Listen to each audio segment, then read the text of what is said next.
awal no. Macam mana yang kita janjikan. So you all kena order sekarang. Kita akan keluarkan post. Ini yang malam tadi punya live. Alhamdulillah, syukur, terima kasih ya Allah. Rezeki yang tak putus-putus. Memanglah biasalah nampak je aku macam ni kan. Kita tak tahu kan. Tuhan nak bagi rezeki. Tengok tu. Semua tengah kelang kabut. Laju lagi. So you wajib makan sweet dara. Kenapa? Dia boleh hilangkan terus keputihan kau. Dia boleh mengetatkan. Dia boleh hilangkan cyst. Dia boleh hilangkan fibroid, thyroid. Dia boleh hilangkan kebas-kebas tangan. Tu dia. Aduh ya Allah. Ni. Lagi. Non-stop. Mana dia? Tak nampak. Tu dia. Non-stop. Alhamdulillah ya Allah.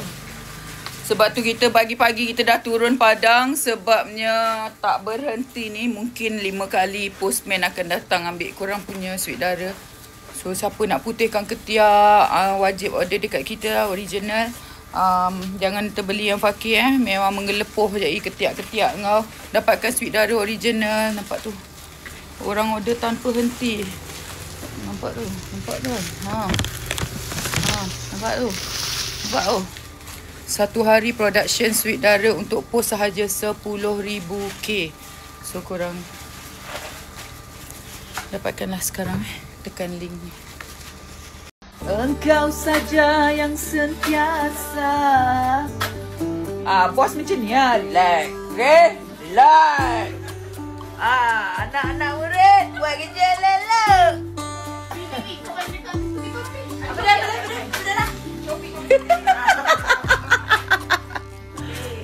Anak murid buat kerja lelak.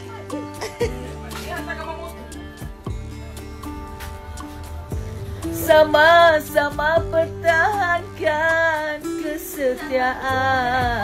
Walau diacu belati tajam. Alah.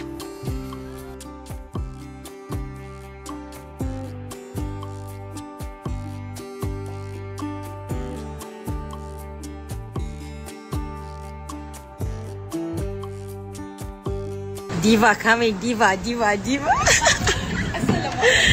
Cantiknya. Sihat tak? Sihat. Hai. Tu dia Tahniah Il. Merah mata lah orang Il. Kau pakai BMW Il. Syukur. Terima kasih Haris. Thank you Jihan. Ni orang-orang kuat kita ni. Aduh, tak sabar. Tahniah. Tahniah Il. Bukan senang tau. Ini sebenarnya Saya banyak tolong. Yelah, dia sebenarnya rezeki sebab bila dia rajin, pekerja yang dedikasi, beribawa, berintegriti. memang akan dapat habuannya. Tahniah Il. Memang banyak orang sakit hati ni. Aku suka orang sakit hati dengan dia. Suka sebab orang memang akan cemburu.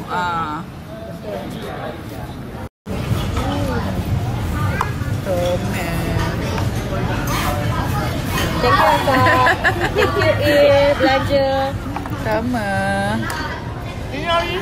Orang kaya. Janganlah. Tak boleh. Orang kaya banyak.